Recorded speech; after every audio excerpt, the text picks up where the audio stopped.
Из моря волнами играя, из необузданных стихий явился ангел, созерцая, как окрыляются стихи. Он вышел, чтобы город ожил, из сна, из сумрака восстал, на все творенья не похожий, чистейшей совести кристалл. И я лечу за мифом следом, без ангела, совсем одна. Я спящего прикрыла пледом, и потеплела тишина. Нас Вильнюс чашей улиц встретит, он удивительно красив. Неси меня на крыльях, ветер, через Балтийских волн прилив.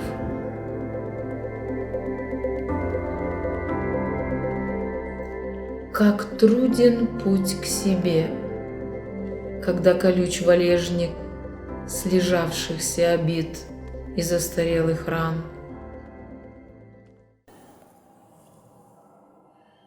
Изломами в судьбе, теней страхом небрежных, готов сорваться крик в безжизненный обман.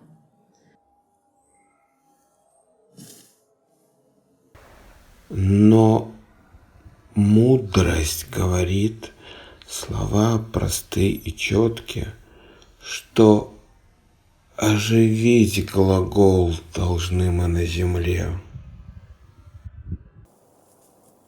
Движение по тропе, не опуская руки, унынье сеть интриг и серости туман исчезнут, как в огне. Спокойно дух парит в надежной, простой лодке. Стихия ей престол, моряк верен волне. Но все же боль разлуки росинкою на миг падет к моим ногам.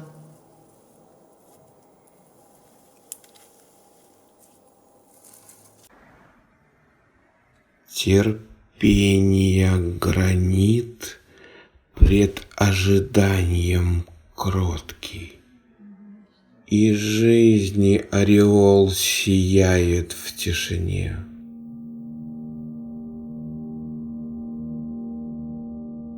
Твоих шагов так ждали травы лета, стелились, сластились и шелковисто млели. В предчувствии нежнейшего рассвета птиц голоса чарующе звенели. Тебя пьянил смолистый запах сосен, а в кудре смысла ветер плел корону. Не наступает раньше срока осень, а мост из льдинок ведет к весне трону.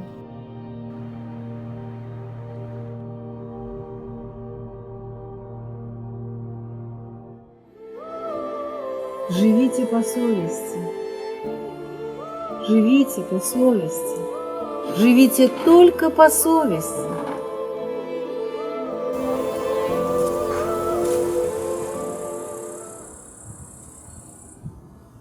Он заснул. Я войду в сон Гедеминоса и покажу ему все углы, ямы, ловушки и опасности. Нет. Я предупрежу его, чем чревато создание города через мистический сон разума. Нет, нет. Почему нет? Ведь людям свойственно ошибаться, заблуждаться и разрушать. Надо их предупредить, подсказать им и предостеречь. Нет, нет, нет. Они должны пройти этот тяжелый путь из животного к человеку сами. Иначе они так и останутся сном в чужом сне. Но ведь погибнут лучшие. Да, погибнут лучшие.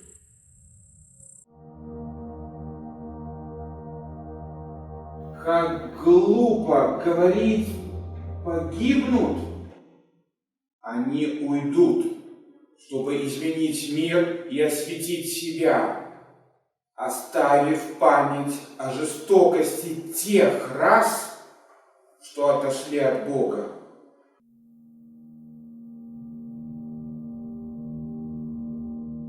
Я в сон войду волчицей, чашу город покажу, чтобы видел Гедеминос, как свежей кровью, крепкою аортой сюда стекутся из колен Израиля достойные сыны Творца. Ты, ангел света, знаешь, их ждет судьба страданий за любовь и приближенность к Богу?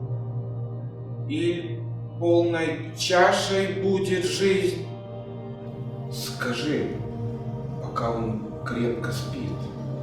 Не то, не это, и все вместе, под названием емким жизнь. Но полно строить замки, где ветер перемен сдувает с событий несуществующую пыль. Пускай поэты, летописцы свет проливают непреложных истин и радостью любви пусть очищают мир.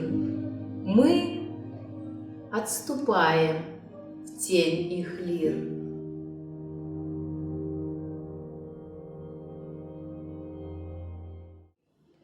У солнца сердце прожилки неба рассветом ярким озарены, и впечатление насущным хлебом, и воздух чистый милой страны. Не забываем восторгом детства, озер красивых, и скрипом сосн, улыбкой мирного добрососедства и благородством строжайших роз. Бежит Вильняля, журчащей песней, ее спокойно примет Нерис и благолепно, обильно, честно подпишет осень разлуки лист.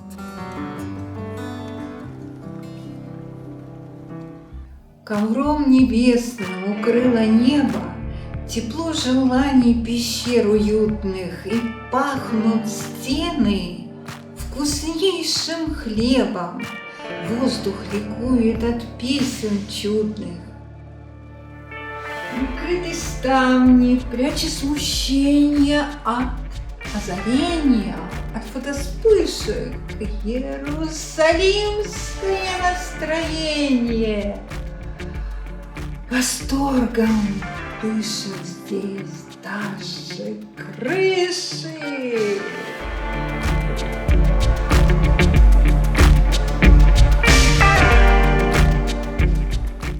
И небо верит в людскую радость, в глаза вливаясь солнцем здоровья. Как дорог миг, где общение, святость желанно больше, чем все застолья. О человек, преобразующий в себе миры, ты — Бог. И бесконечности чтецы сильны, ты смог. Чистой энергии лучи видны, ты маг. Шаги отказа от себя трудны, ты ваг. О человек, хлебнувший и познавший, как ты высок, хотя и ниц упавший. Я не хочу доказывать тебе, что я живая, ведь это видно. Потоки радости во мне текут, не иссякая, и мне не стыдно. Из сердца звуки без конца текут по жилам, и глаз сияние Творца в меня вложил Он. Я не хочу доказывать тебе, что я живая. Ведь свет весна уже несет, не уставая. В эту комнату я не заходила давно. И потускнело, померкло солнце окном. Вся паутиной покрылась дверь. Платье скинь и другое примерь. Вспомнила. Одежды надела мира. А жил букварь, где мама рамы мыла. Помню медведя, он другом стал, всех житейских вершин пьедестал. Платье снимаю, заела застежка. За Млечный Путь зацепилась немножко, в нежную кожу впилась, срослась, в танце снимаю его, торопясь освободиться от пытки судьбою. Эту застежку одна не открою. И на запястьях бинты все узлами.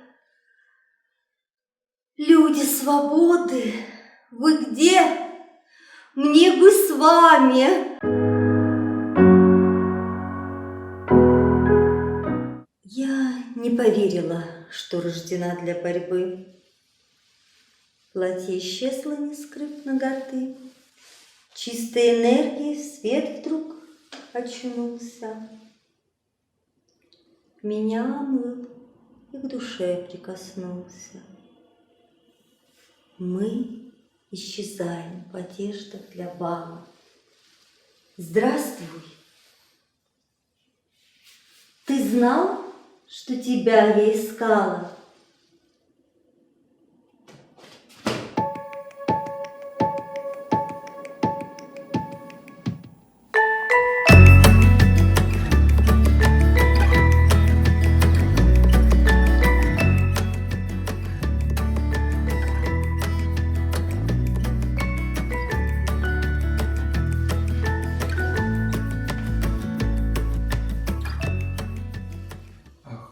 Стоит ли грустить, Версалия, маркиза? Подумаешь, сгорел с пристройками ваш дом, пока еще любви вращается реприза. У сердца тайна есть, ого, как мы живем.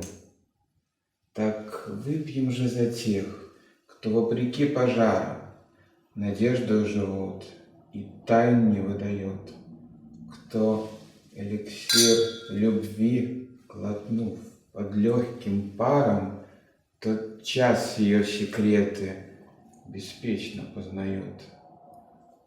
Упрятаны в душе ключи от тайн сердечных. Приставлен разум страж к окованным вратам. Но и святой монах не может бесконечно противиться кощунственным мечтам.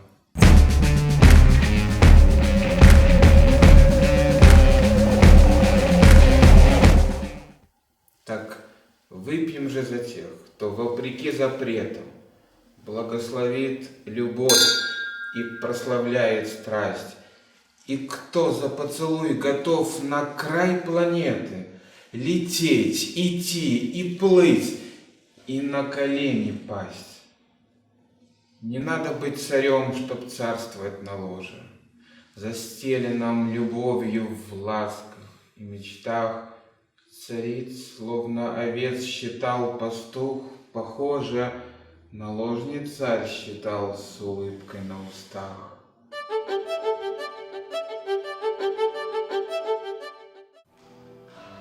Так выпьем же за всех, любовью одержимых. О них монарх-поэт составил песни. За странников любви, за так в ответ любимых, что мудрый Соломон решил воспеть их честь. Талант любить знаком из аллегорий древних. шел сыну от отца, от мамы дочерям. И были о любви так песни их напевны, что из глубин веков проникли в душах нас. Так выпьем же за тех, кто, подобясь Давиду, пастушество прошел, да угодил в цари, кто, полюбив, нанес сопернику обиду, а Бог его простил, поверив в той любви. Вот видите, грустить не стоит вам, маркиза.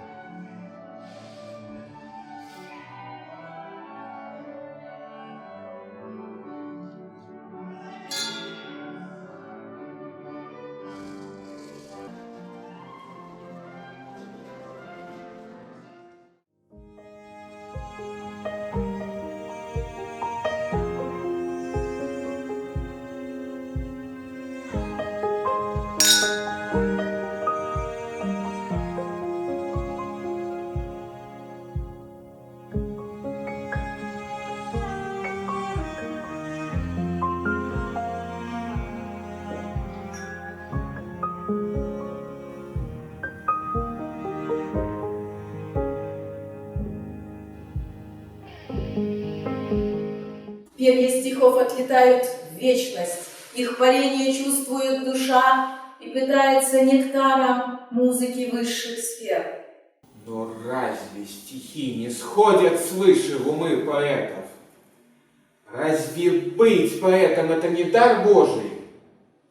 И то, и это, ты прав, мой брат. Дар метит человека, обязывает, настраивает на общение с музами, дает пищу уму, возвышает и делает чувствительным сердце. Но дар, как и любовь, надо лелеять, бережно растить трудом и ответственностью, и тогда открываются глаза души, и тогда человек становится подобным Творцу. Послушаем и мы, как очищают Северный Иерусалим слова, созидающие жизнь и радость.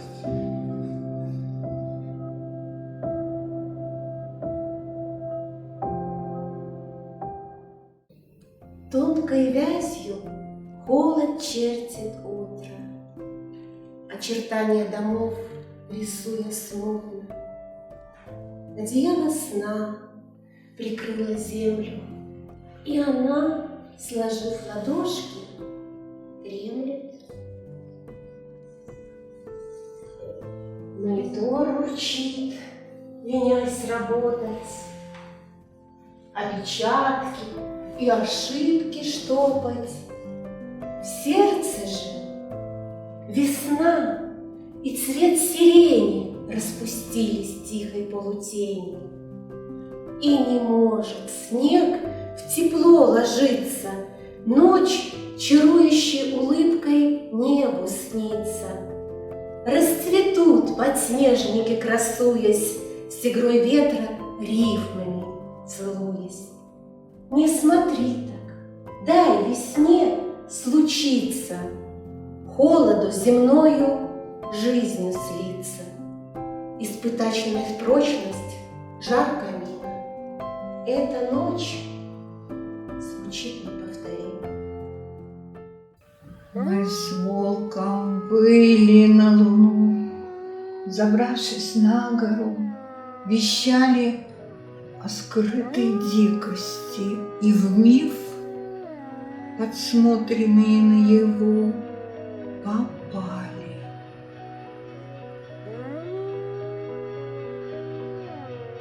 Миф рассказал нам, что внизу поселят короли придворных, что вечно будет лить слезу над мусором стихами дворник.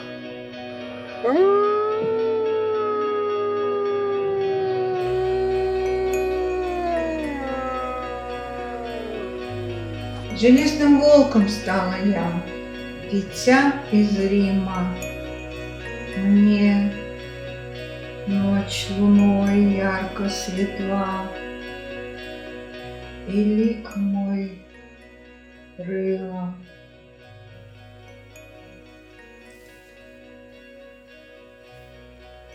Однажды, грудь насквозь раскрыв, сев на ступени, освобожу я свой нарыв из плетенья тени.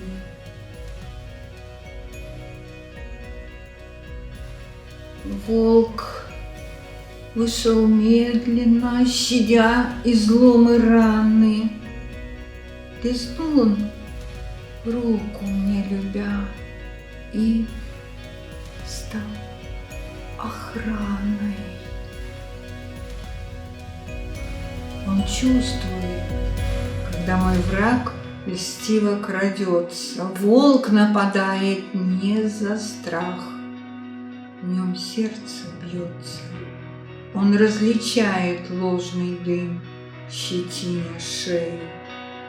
Я в ночи фиолета синь смотрю смелее.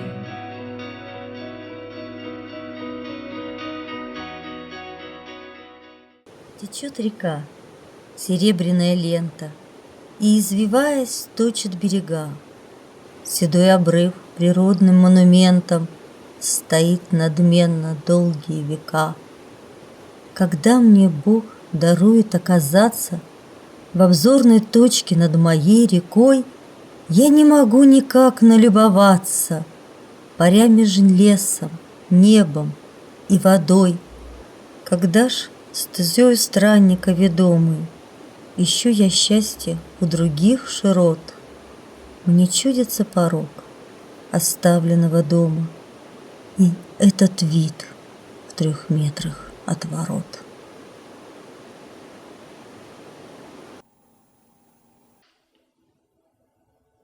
Неумолимая луна срывает с неокрепших душ плоды, подобно мягкотелому ореху, что не устоялся в крепости своей, не напитался силой солнца. Луна, младенец, требует еды как можно больше, на людей беду. Я не смотрю, я слышу сердцем боль и тишину укрытия, где плечом к плечу ждут избавления от ужасов войны Бога, любимые сыны. Я помогаю матерям спасать детей. Я почернею от несчетных ран. Я хороню. И тогда чаша терпения Всевышнего переполняется. Предел нарушен. И отступаю я с тяжелым сердцем под громогласный голос Бога.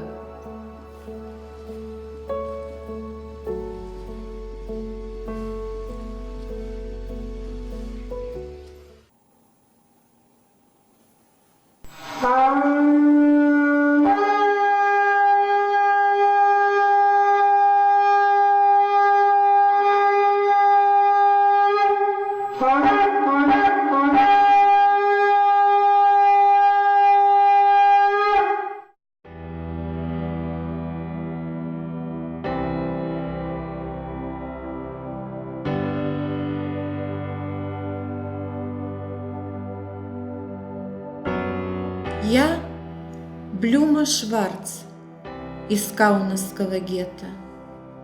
Там потеряла всю свою семью. Как выжила, вопрос сей без ответа на суд Всевышнему и вам передаю. Мне то, как мужа на глазах убили, известно подлинно, пока мне разум дан. Как Шуленьку, дочурку хоронили, погибшую от пулевых смертельных ран.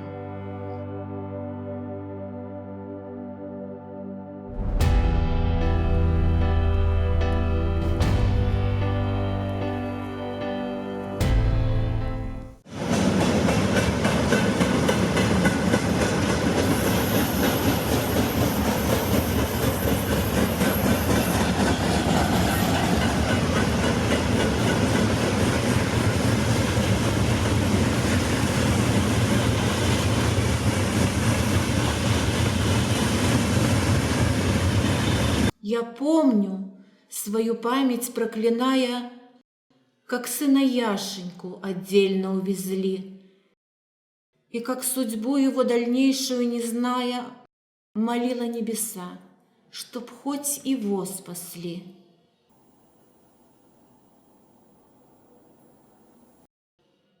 После войны ютилась по подвалам, утратила я радость, даже смерти страх, и лишь одну надежду сохраняла.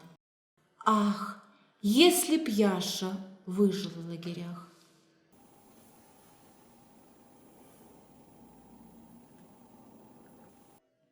Друг юности нашел меня нежданно, и у него погибла вся его семья. Сам врач скрывался в партизанах. Не сразу Шимон Блюмкин убедил меня, что в Каунасе остаться невозможно, что надо начинать другую жизнь. Ему, мол, в Вильнюсе устроиться несложно. В конце концов уговорил, и мы сошлись. А дальше все заладилось банально. Моя беременность – это большое чудо. Уж и не верила, что для меня реальна судьба, где снова матерью я буду.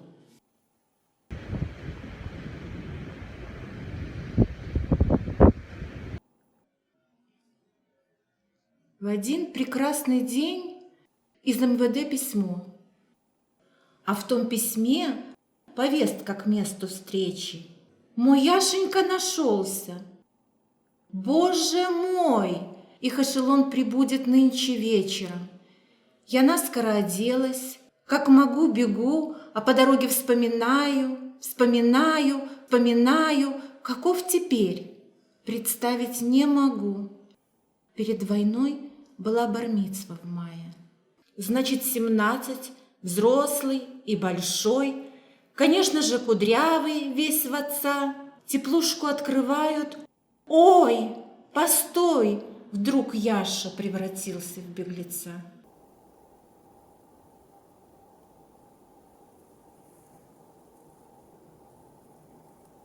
И тут мне стал понятен дикий взгляд, который с вызовом мой Яша бросил. А как же скроешь?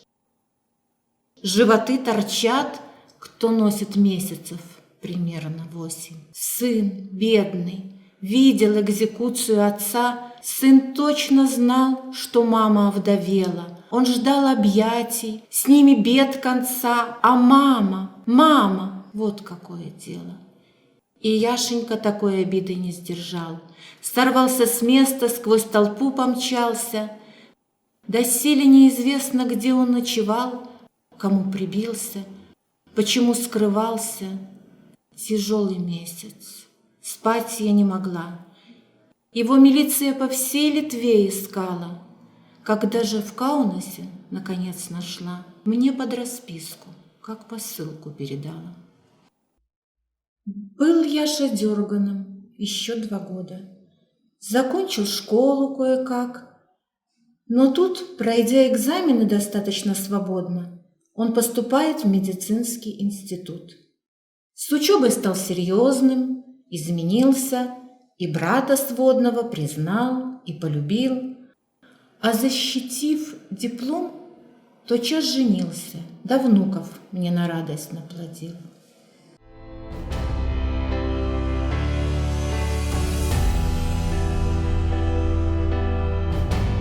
Мой жизненный путь достаточно был долг. Вот скоро 40 лет в Израиле наш дом. А Яков Шварц здесь знаменитый доктор. Мы, Шварцы Блюмкины, одной семьей живем.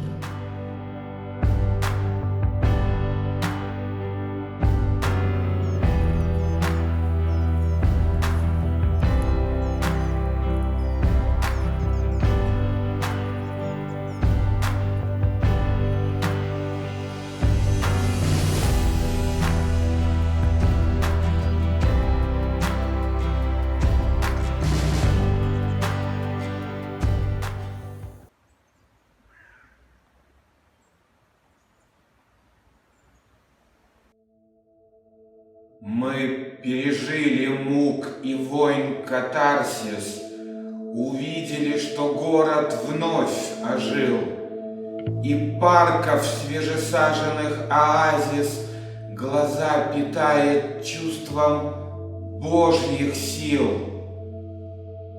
Помолимся, чтоб отзывался город на красоту сакральной связи с ним, и канет в лету раз при страхах шорох, и вспомнят люди, что Творец един.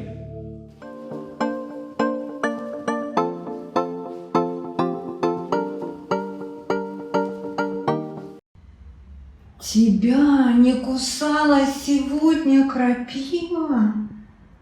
Задиристо, жгуче и чуточку мило.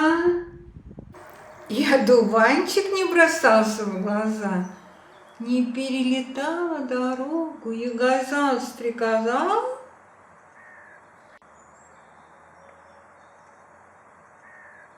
Даже черемухи куст не пьянил,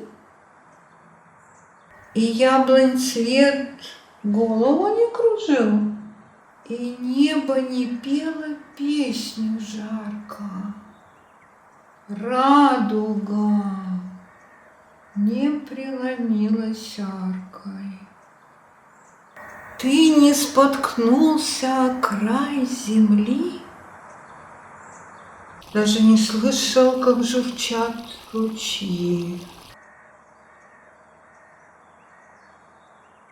И соловей тебя не будил, значит, ты меня, родной, позабыл. Стой, не в укор, но чтоб жизнь не остыла, просто замри. Тишина красотою ожила. Шлепает ножками босой мальчишка. Музыкой сердца пишется книжка,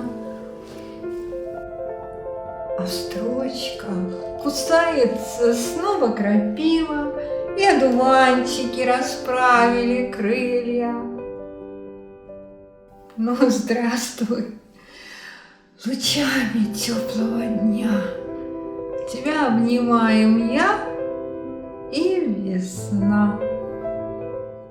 Идем за рамки. Я выведу тебя из склепа, вдохну дыхание перемен и ветра, в мертвелой копоти слова.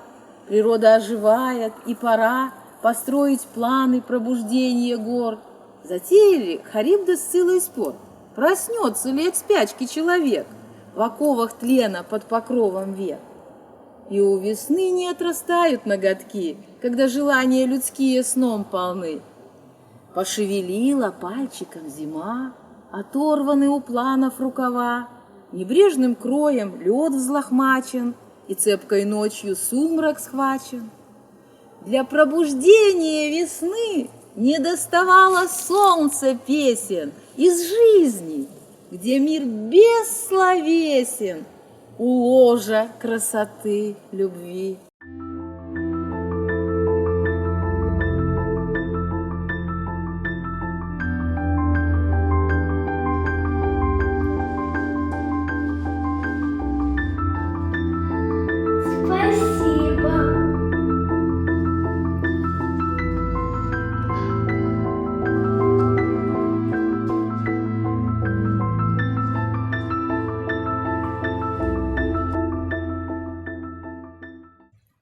Тогда у зданий засияют окна, в них отразятся радости лучи, преобразятся улицы, волокна, и в новый дом заложат кирпичи.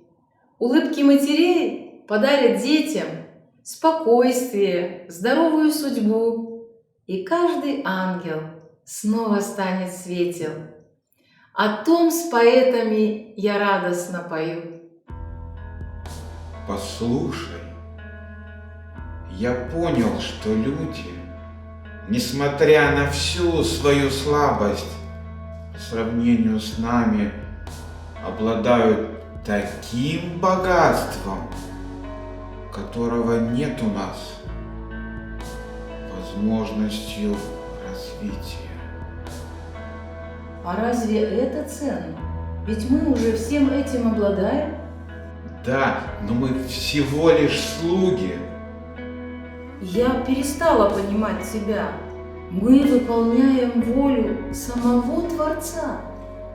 Но я хочу стать свободным и принимать решения по своей совести. Тебе чего-то не хватает? Ты хочешь страдать, как люди? А почему ты не пишешь стихи? Я не умею. Мне никто не подсказал. У меня нет дара трансформации. У тебя, да и у меня нет эмоций. Нам не знаком катарсис. Я хочу стать человеком. Не надоело быть лишь исполнителем. Я хочу собственного развития. Я хочу мир сделать лучше, но смогу это сделать только будучи человеком.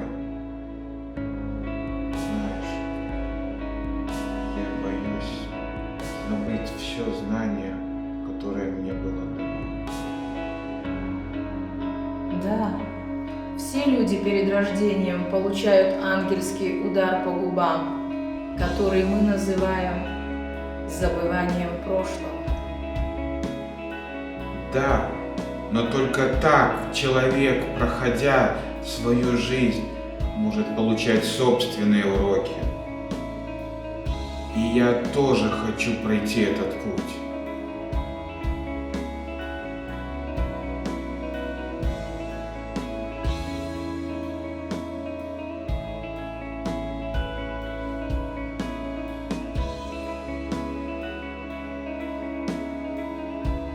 Поступай по совести.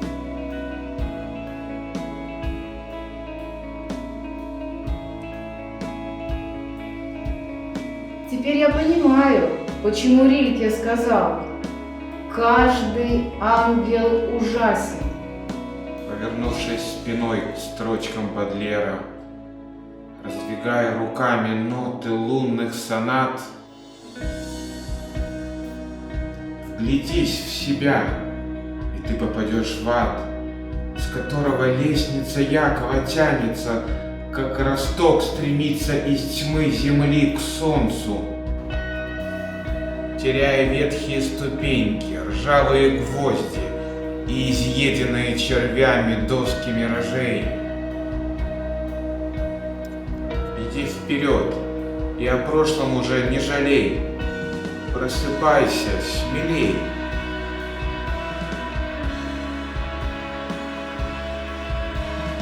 Завеса темноты пошла на убыль. Рождает новый день свободу быть. Жить по совести. Ведь путь этот не труден. Задача человека жизнь творить. У нас не ангельская жизнь. Свободой совести мы дышим. На детском вираже держись. Падение вниз уступа крыши и боль утраты. Не игра на арфе восхваление неба. Мы люди. Нам дана судьба познать вкус выбора и хлеба. Облиться потом, чтобы зарастить ошибки пополов нещадно. Желание совести твори. Впредь отличая рай от ада.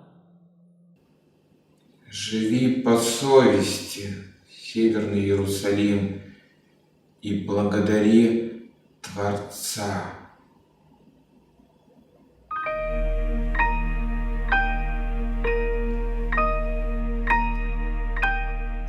А ты видишь эту розочку?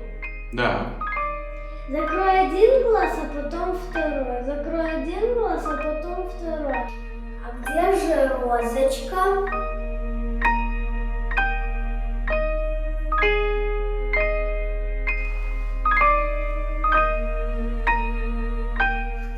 Да, действительно.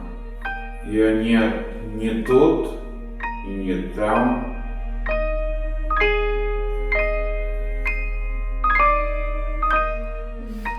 Вот почему и говорят смотреть в оба глаза.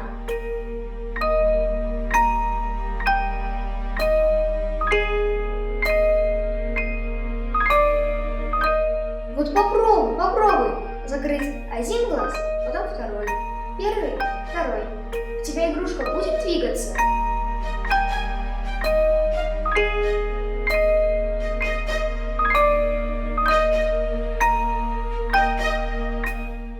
Странно, она двигается. Она двигается потому что надо быть вдвоем и помогать друг другу. Спасибо. Мне кажется, я поняла.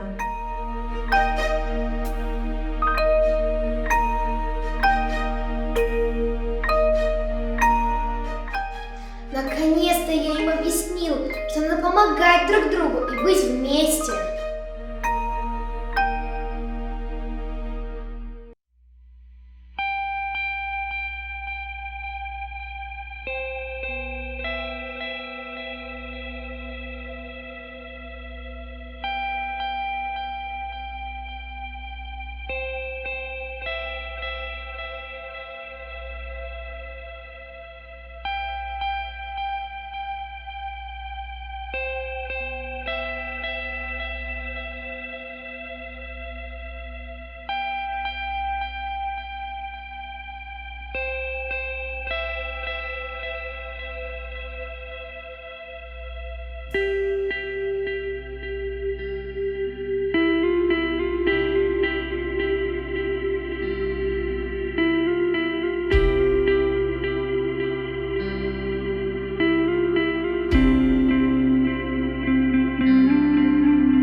Человек, ты мужчина или женщина, или бывал тем и этим? Домосед или странник, которому дальние снятся края? Пожилой или только явился искать свое счастье на свете? Знай, что с первых шагов твоих рядом с тобою присутствую я. Будь ты ловким и шустрым, или увольнем будь неуклюжим, будь ты дерзок умом или склонным не лезть за рутины края, будь ты всяким, каким бы ты ни был, однако мне жизненно нужен опыт твой, чтоб его обсуждая спросить себе прямо: а я? Я не знаю, что снится тебе, и неведомы мне твои страхи, на что молишься ты, и кого ты за все проклинаешь коря. Или считаешь, что путь твой не в этой родице рубахе? Все ж по признакам внешним составлю портрет твой и я. Но мне кажется, главное знание я о себе упускаю. Вот. Коль кошмары ночные свои так весьма безуспешно боря, я другого, тебя, по всей тонкости жизни твоей не познаю, чтоб, сравнив, беспощадным вопросом задаться: а я?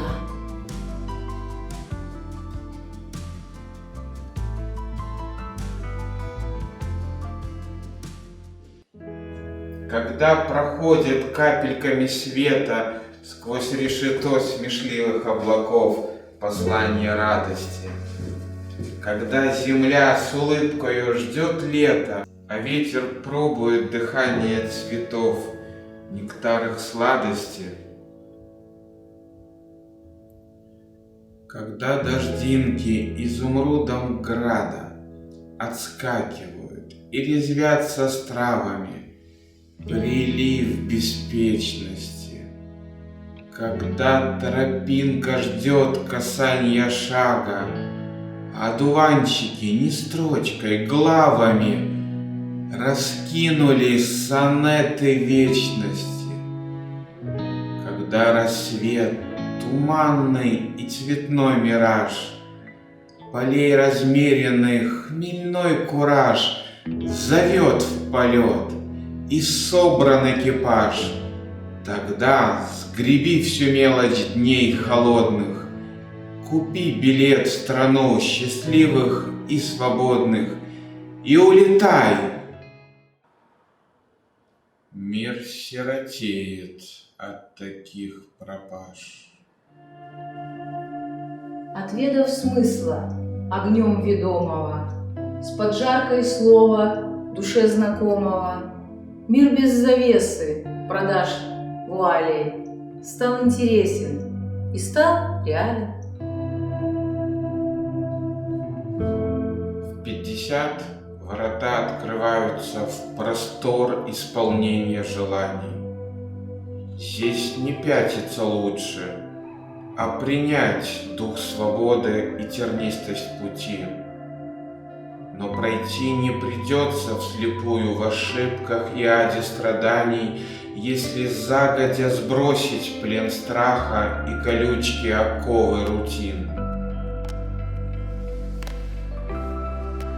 В 60 космодром изменений и восторженность новых открытий по плечу всем, кто смысл, совершенства и знания жаждал и встречи искал с Творца силой, алхимически взвешенной мерой чудесных событий, несмотря на кривляния, искажающих правду и верность зеркал.